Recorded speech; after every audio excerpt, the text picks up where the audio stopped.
माना कि तुम्हारा बेटा खुशशक्ल है, अच्छा कमाता है, इसका मतलब ये थोड़ी है कि इतने गुरूर और तकब्बुर में तुम हर किसी की बेटी को रिजेक्ट करती फिरोगी। पता है भाभी ने तुम्हारे रवैये का कितना बुरा मनाया था। उनका रवैया देखा था, इतने बड़े घर में रहते और खाली चाय के कप रख दिए मेरे सामने, और चाय वो भी काली। तुम तो कहती थी तुम्हारे चचाजाद भाई बड़े साहिब हैसियत हैं, सोसाइटी में बड़ा मकाम है उनका। मुझे तो ना लगा बिल्कुल भी ऐसा। देखो भाई, हम खाते पीते लोग हैं, हम ऐसी छोटी मोटी कंजूसियां हमें नहीं पसंद। खाते पीते तो सभी हैं, इंसान को खिलाने पिलाने वाला भी होना चाहिए। मुझ पर तंज करने से बेहतर है मुझे अच्छे घराने की लड़कियां दिखाओ। आधी फीस तुम ले चुकी हो और आधी फीस मैं तुम्हें तब दूंगी जब रिश्ता पक्का होगा, वरना नहीं दूंगी। भाई मुझे एक बात सही सही बताओ, तुम अपने बेटे की शादी करना भी चाहती हो या बस ऐसे चक्कर लगा रही हो? भाई आजकल की माएँ अपने बेटों को शादी का आसरा देती हैं और 35-40 का कर देती हैं और उनकी कमाई को सेध सेध के रखती हैं। तुम्हारी इतनी हिम्मत कि मेरे घर में बैठ के मुझे ही बातें सुना रही हो। चलो खड़ी हो, निकलो यहाँ से। अरे बहन, मैं तो वैसे ही कह रही थी, मेरा मतलब वो थोड़ी था। अपनी औकात देखो और अपनी जुबान देखो। तुम्हें मुंह क्या लगा लिया जरा सा, तुम तो जूतियों समेत मेरी आंखों में घुस रही हो। हाँ हाँ, तो कौन सा गलत कह दिया? जो देखा है वही कहा है। अब तक 18 लड़कियां दिखा चुकी हूँ, पर तुम्हारे तो मिजाज ही नहीं मिलते। अब क्या फिल्मी हीरोइन ब्याह के लाओगे अपने बेटे के लिए? मैं फिल्मी हीरोइन ब्याह के लाऊं या टीवी की हीरोइन? तुम आइंदा मुझे अपनी शक्ल मत दिखाना, वरना मुझसे बुरा कोई नहीं होगा, समझी? तुमसे बुरा कोई हो भी नहीं सकता। पता नहीं अपनी बहू का क्या हाल करोगी। तुम ऐसे नहीं मानोगी, है ना? चलो निकलो यहाँ से, चलो यहाँ से निकलो। अरे छोड़ो, जा रही हूँ। आ गई बड़ी, मुझे भी कोई शौक नहीं है किसी की लड़की का घर बर्बाद करने का। आई बड़ी।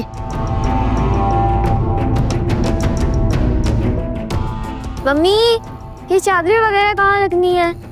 मेरे सर पे डाल दो।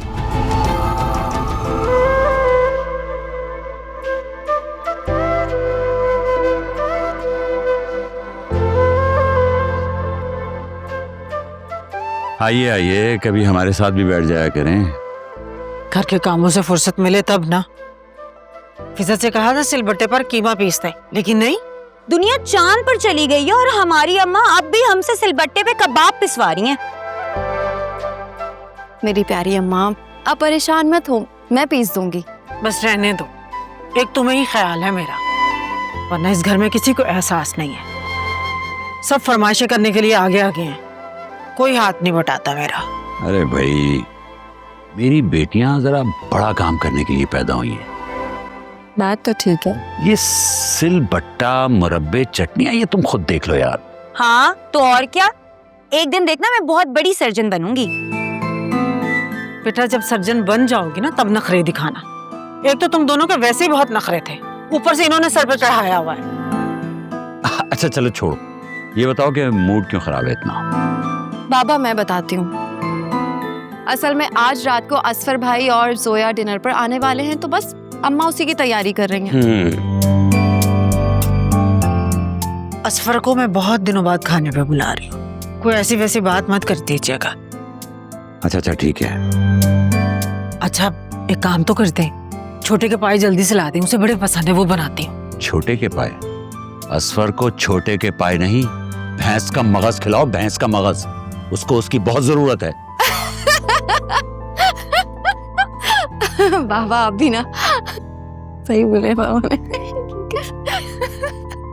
घर की बुनियादें हिला दी इस असफर ने, और उसको खाने हैं पाए, वो भी छोटे के।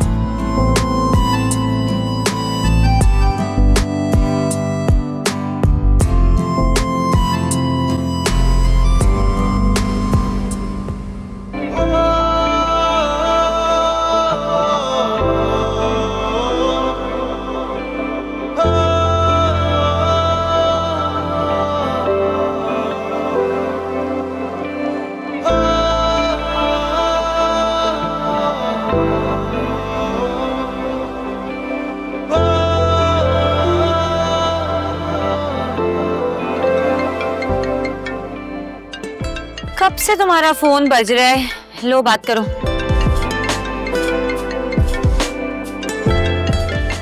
वासी की कॉल है। बात करने में क्या हर्ज है? और कल ही तो तुम कह रही थी कि आवाज से और बात करने में तो बड़े माकूल इंसान लगते हैं, तो अब क्या मसला है? पता नहीं, मुझे अजीब सी हिचकिचाहट हो रही है। या अल्लाह, ये मैं कहाँ फंस गई हूँ? देखो, अगर तुम्हें इसे मना भी करना है ना, तो साफ साफ बात करके मना कर दो। किसी को अवॉइड करना अच्छी बात नहीं है। लो देखो, फिर फोन बज रहा है। लो बात करो ना।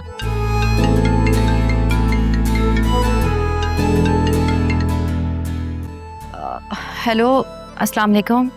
वालेकुम सलाम, कैसी हो? ठीक, और आप? मैं, जिंदगी में गम है, गम में दर्द है, दर्द में मजा है और मजे में हम हैं। मतलब जिंदगी में दर्द, गम, मजा सब कुछ है। इसी का नाम तो जिंदगी है। कहीं आप इंजीनियर होने के साथ साथ पार्ट टाइम शायर तो नहीं है? और वो भी नाकाम शायर। शायर तो बनते ही इश्क में नाकामी के बाद है, वरना जिन लोगों का इश्क कामयाब हो जाए वो अपनी बीवी के शौहर बन जाते हैं। बातें खूब बनानी आती हैं आपको। अब बताइए, आपने कॉल क्यों की है? तुम्हारी आवाज सुनने के लिए कॉल की थी। सुन ली? अब मैं फोन बंद कर दूं? अरे अरे, इतनी भी जल्दी क्या है, 2 मिनट बात कर लो। अरे वो घर में मेहमान ना, तो मुझे उनके पास जाना है। हमें भी कभी अपने घर बुलाओ, अपने हाथों की चाय पिलाओ। अरे अरे अरे, मेरे घर? अच्छा छोड़ो, तुम्हारे घर नहीं, मंडे उसी फूड कोर्ट में मिलो ना, जहाँ पे तुम इतना सारा खाना छोड़कर चली गई थी। मतलब आप वो खाना खत्म करवाना चाहते हैं? बिल्कुल, ऐसे ही समझ लो। तो बताओ, मिलोगी ना? पता नहीं। मुझे इंतजार रहेगा। Hello hello. इस दिल में मोहब्बत का एहसास ही रहता है कि यार जो गम दे दे वो रास ही रहता है। ये मिलना बिछड़ना तो बस खेल है किस्मत का, कोई दूर भी जाके दिल के पास ही रहता है। Hello my little darling, how are you? हाँ आयरा, कितने दिनों से तुम कहाँ थी? तुम्हें पता भी है हम तुम्हें कितना मिस करते हैं। आप मिस कर रही थी तभी तो आई हूँ। कितनी चालाक हो गई हो, बिल्कुल अपनी दादी। मम्मा लाती नहीं है, हर वक्त कहती पढ़ो पढ़ो पढ़ो।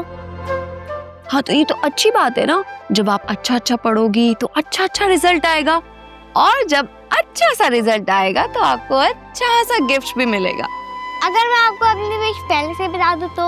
हाँ क्यों नहीं, जरूर बताओ तुम्हें क्या चाहिए। मुझे ना मोबाइल फोन चाहिए, मेरी हर दोस्तों के पास है, मम्मा दिलाती नहीं है और पापा यूज ही नहीं करने देते। तुमने आते खालाओं से फरमाइशें शुरू कर दी?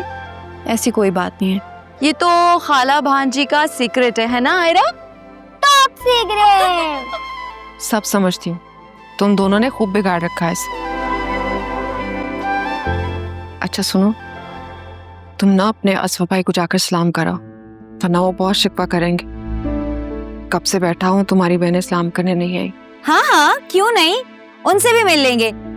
आयरा चलो तुम कमरे में मेरे साथ, तुम्हें एक सरप्राइज दिखाती हूँ। चलो चलो चलो। तुम्हें क्या हुआ है? ये मुंह इतना क्यों लटका हुआ है तुम्हारा? कुछ हुआ है क्या? असफर भाई ने फिर कुछ कहा है क्या? छोड़ो, क्या बताओ। कम ऑन, बताओ भी, क्या बात है?